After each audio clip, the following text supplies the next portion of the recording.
भारत बचाओ आंदोलन राजीव दीक्षित है। और राजीव दीक्षित का जो विचार था कि समाज के बीच में एक एक आदमी के बीच में कैसे लेना आया है, हम उसके प्रति समर्पित हैं। हम उन्हीं के लिए काम कर रहे हैं कि कैसे इस समाज को एक अच्छा रूप दिया जाए, क्योंकि हम भी वो इसमें जो आयोजक जो सामान देते हैं, जैसे हम लोग को पिछला बार साड़ी भी बांटे थे इसमें, यहाँ पर क्या मिश्रा जी साड़ी भी बांटे थे, जो विधवाओं लोगों को साड़ी हम लोग बांटे थे। तो हम लोग का माध्यम बनते हैं कि कैसे लोगों को सही जगह पर पहुँचे। और हम लोग मिश्रा जी को बोले थे कि मैंने शराबी आदमी को कुछ नहीं देना, समझे ना, भले वो एकदम सबसे गरीब आदमी क्यों ना हो, क्योंकि शराबी आदमी पूरा समाज को बर्बाद कर देगा। तो इनको बोले थे कि शराबी आदमी को नहीं देना है, और वैसे आदमी को देना है कि जो जरूरतमंद आदमी हो, ठीक है, जो जरूरत को उसको मिले। क्योंकि जमशेदपुर में लोग साड़ी बांटता है चाहे कंबल बांटता है, तो आदमी सोया हुआ रहता है, उसको जाकर वो लोग उड़ा देता है। वो लोग सोचता है कि अरे इसको जरूरत है, लेकिन वो क्या करता है, सुबह में उठेगा, अब 50-100 रुपया में ले जाएगा, उसको बेच देगा, फिर से दूसरा कोई जाएगा, फिर से उसको उड़ाएगा, फिर से सुबह में बेच देगा। नहीं वो हम नहीं बात बोल रहे हैं ना। यहाँ पर तो हम जानते हैं कि 2020 या 19 में हम लोग बांटे थे, तो हमको लग रहा है कि जिनको जिनको मिला वो अभी भी कंबल रखा होगा, क्या मिश्रा जी? हाँ, तो हम लोग को कहने का मतलब है कि आप लोग को देखिए, यहाँ पर जो व्यक्ति आपको दिखाई दे रहा फोटो, ये जिंदा नहीं है, लेकिन इस समाज के लिए, देश के लिए, इनका नाम था राजीव दीक्षित। ठीक है, ये राजीव दीक्षित आज के डेट में स्वामी विवेकानंद से कम नहीं है, ऊपर है, क्योंकि ये जो हर क्षेत्र में काम किया है, चाहे खेती का काम हो, जैविक खेती कैसे करना है, स्वदेशी चिकित्सा, आपको सब लोगों को कहीं ना कहीं अब गांव में भी बीमारी पकड़ लिया है, शुगर का बीमारी, हार्ट का बीमारी, फलाना चिलाना बीमारी, अस्थमा का प्रॉब्लम, लेकिन सब बीमारी का छूम मंत्र इलाज बताते थे। राजीव दीक्षित छूम मंत्र इलाज बताते थे। अब के लोग घरेलू उपचार से लोगों को ठीक करते थे। आपको गांव-गांव में जो दादी माँ के नुस्खे हुआ करते थे, बुखार को कैसे ठीक करें, कोई भी बीमारी को छूम मंत्र से इलाज से ठीक करेंगे, कोई किसी की दवा का जरूरत नहीं है। वो कभी दवा नहीं खाते थे, हम भी दवा नहीं खाते हैं, आप लोगों के बीच में हम भी दवा नहीं करते, योग करवाते हैं और दवा से हम दूर रहते हैं। बहुत से बड़ा बीमारी को हम लोग फोन पर आता है, उन लोगों को बता देते हैं कि आप ऐसे करिए और बीमारी ठीक हो जाता है। तो हम लोग को कहने का मतलब है कि समाज को हम लोग एक स्वदेशी के रूप में, आप गौ माता को पालना चाहिए। आप गांव में गौ माता को चलाइएगा तो बरकत होगा, बहुत कुछ फायदा उसमें। तो हम लोग आज उसके लिए नहीं है, लेकिन हम लोग जो समाज में, जैसे हमारे बीच में प्रवीण जग्गी जी हैं, उन्हीं का सहयोग से यहाँ पर हम लोग कंबल बांटने आए हैं। आपको ये है राजीव दीक्षित के प्रेरणा स्रोत है, इनका मेन भूमिका यही इन्हीं का है। जो आयोजक है भारत बचाओ आंदोलन के माध्यम से ही हो रहा है, लेकिन मेन जो, अगर मान लीजिए कि हम लोग को मिलेगा नहीं तो बांटेगा क्या, क्योंकि हम लोग किसी से पैसा लेना ही नहीं है, हम लोग को केवल समाज सुधार करना है। उनकी पत्नी देखिए वो खड़ी है, वो बोल रही थी नहीं आएंगे नहीं, लेकिन देखिए कैसा वो यहाँ का लोगों का बुलाहट हुआ कि उनके मन में आया कि नहीं हमको भी चलना चाहिए। तो सुबह में बोले थे प्रवीण जी योगा कराने आए, आप करने आए थे, तो बोले वो नहीं जाएगी, वो बोल रही है हम नहीं जाएंगे। लेकिन देखिए अचानक जब गाड़ी आया तो देखे कि तैयार होके आ गई। ये देखिए पिछला बार हम लोग बुरुडू डैम से अंदर में करीब 10 किलोमीटर दूर में गए थे, एकदम अंदर जंगल में, और वहाँ पर भी हम लोग बांटे। हाँ, लेकिन वो इनको हम धैर्य देके हम इसलिए पूछे कि आप चलिएगा, तो एकदम तैयार हो गए चलने के लिए।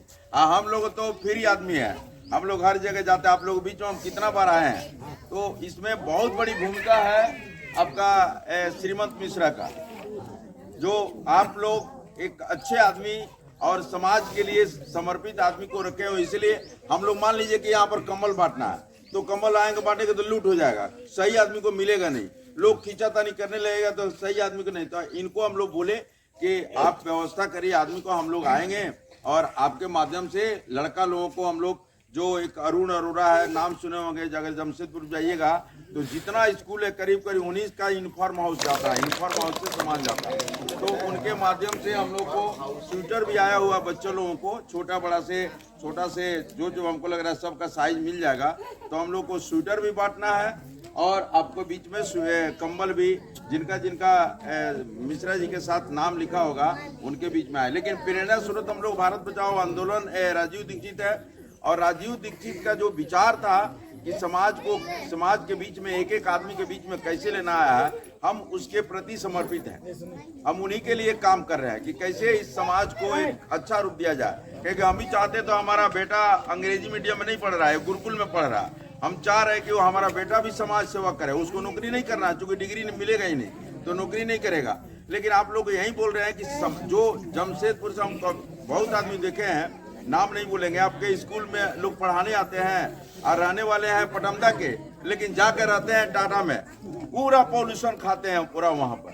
तो वैसे नहीं कर रहा है। आप नौकरी कर रहे हैं यहाँ पर तो यहीं पर रहिए, क्या जरूरत है वहां पर पॉल्यूशन खाने के लिए वहां जाने के लिए। हम लोग तो ऐसे ही तबाह है।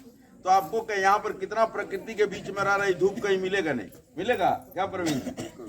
हाँ, तो यहीं पर है। हम लोग चाह रहे हैं कि कैसे राजीव भाई के सपना को पूरा किया जाए और अंतिम व्यक्ति तक पहुंचे, यही हम लोग का काम है। तो हमारे बीच में थोड़ा दो वर्ड बोलेंगे और श्रीमंत जी का तो शुरू होगा।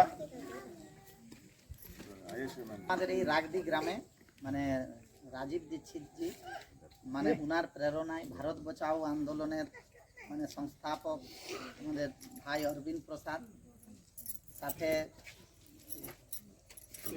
হ্যাঁ প্রবীণ জগ্গি স্যার, সাথে ম্যাডাম আছেন আর ওম প্রকাশ মুনকা স্যার আছেন এবং আমাদের এখানে দিদি গুঞ্জন ভারতী দিদি উপস্থিত আছেন।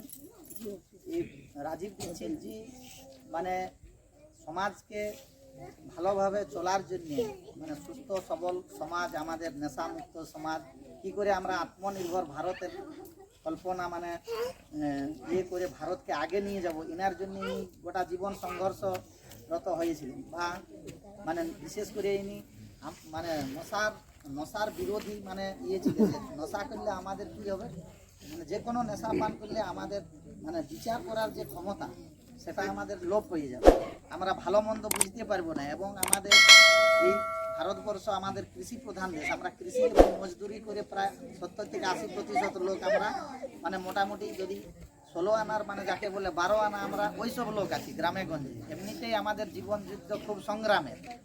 হয়তো আমরা চাষবাস করছি, জল নাই, প্রকৃতির মাছ, এই যে বিভিন্ন রকমের প্রদূষণ হচ্ছে সেটাতে আমাদের মানে সময়ে বর্ষা হচ্ছে না, যখন জলের দরকার নাই তখন এবারে যেমন আমাদের ধানের ফসল মানে অসময়ে বর্ষার জন্য অনেক নষ্ট হয়ে গেল।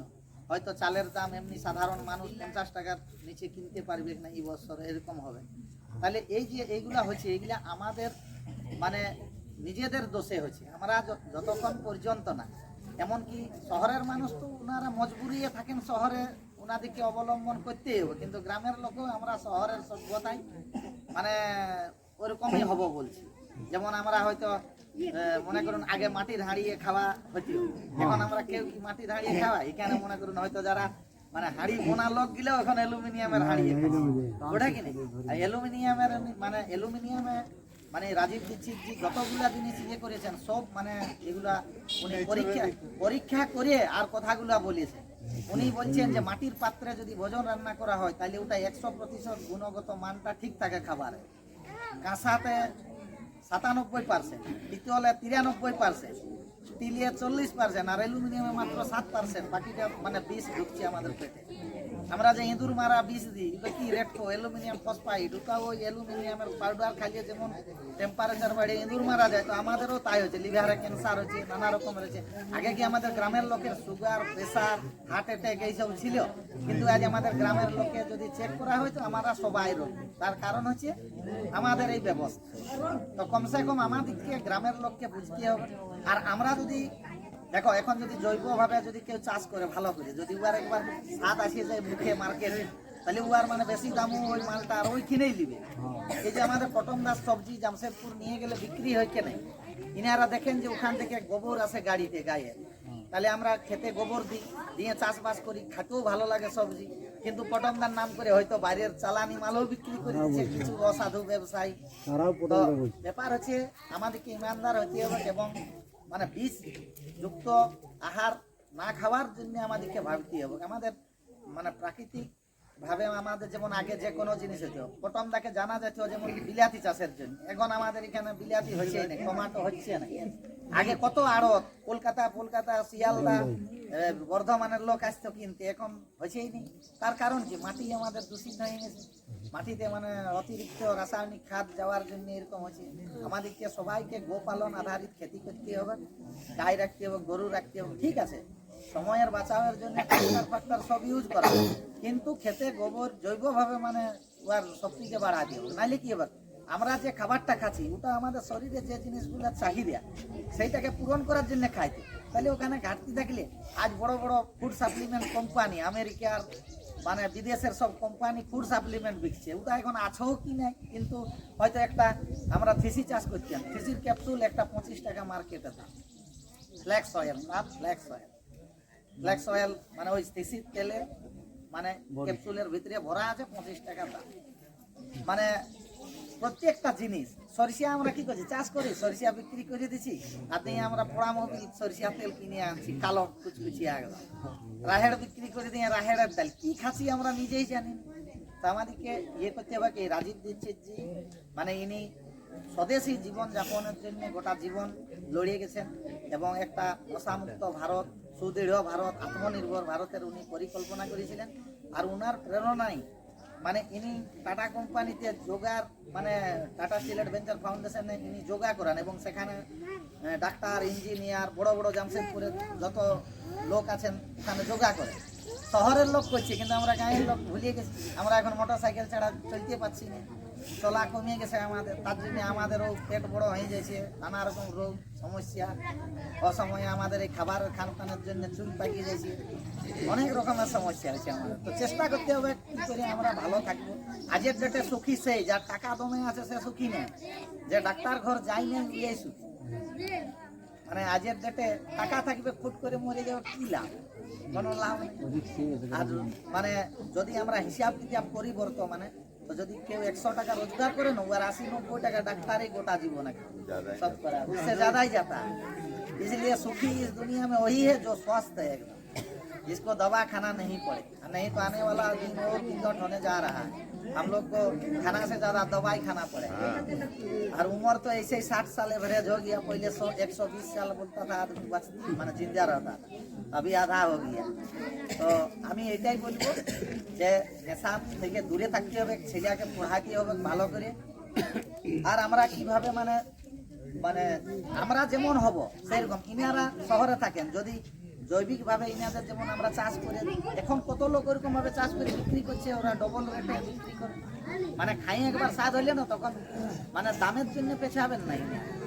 তবে তাইলে কি হবে, আমরাও ভালো থাকবো, ইনারাও ভালো থাকবেন, তাইলে আমাদের দেশের পয়সা দেশের ভিতরে থাকবে, বাইরে ইংরেজি দেওয়া খাতে হবে না। ইনি ঘরের থেকে কাঁচের বোতলে জল নিয়ে চলে, দোকানে খান নাই, মাটির পাত্রে মানে খাবার খানি। একবার আমি গেছিলাম ময়নিয়া মাছ চাষিদেরকে চাষ ইয়ে করাতে, ওখান থেকে পয়সা যে মাটির পাত্র ইনি বললেন মানে একদম মানে ইনার ঘর গেলে মানে একদম ঘরে মানে চাক মারিয়ে বসে খানে। আমরা এখন সাহেব হয়ে গেছি, চেয়ার টেবিলে খাই, ইনি কিন্তু ঘরে খান, কাঁসার বর্তনে ইনি খাবার খান আর মাটির পাত্রে রান্না করে। মানে বলছে আগে ঘরে ফ্রিজ ছিল, সব দান করে দিই, ঘরে কোনো ফ্রিজ কুলার কিছু নাই, শীতে শীত। তাহলে বলছে আগে সুধার হতে তো হবে। আর ইনার ছেলেকে ইংলিশ মিডিয়ামে পড়ান নাই, ইনি সংস্কৃতিতে পড়াচ্ছেন গুরুকুলে, আগের যে পদ্ধতি ছিল ওই গুরুকুলে পড়ান। ইনি চাইলেন অনেক ভালো বড় স্কুলে পড়াতে পারছেন, কিন্তু না, বলছে আমাকে মানুষ বানাবার আছে, টাকা কামাবার মেশিন বানাবার নাই। তো আমি আর বিশেষ কিছু বলছি না, মানে এই বলে আমি আমার বক্তব্য শেষ করছি।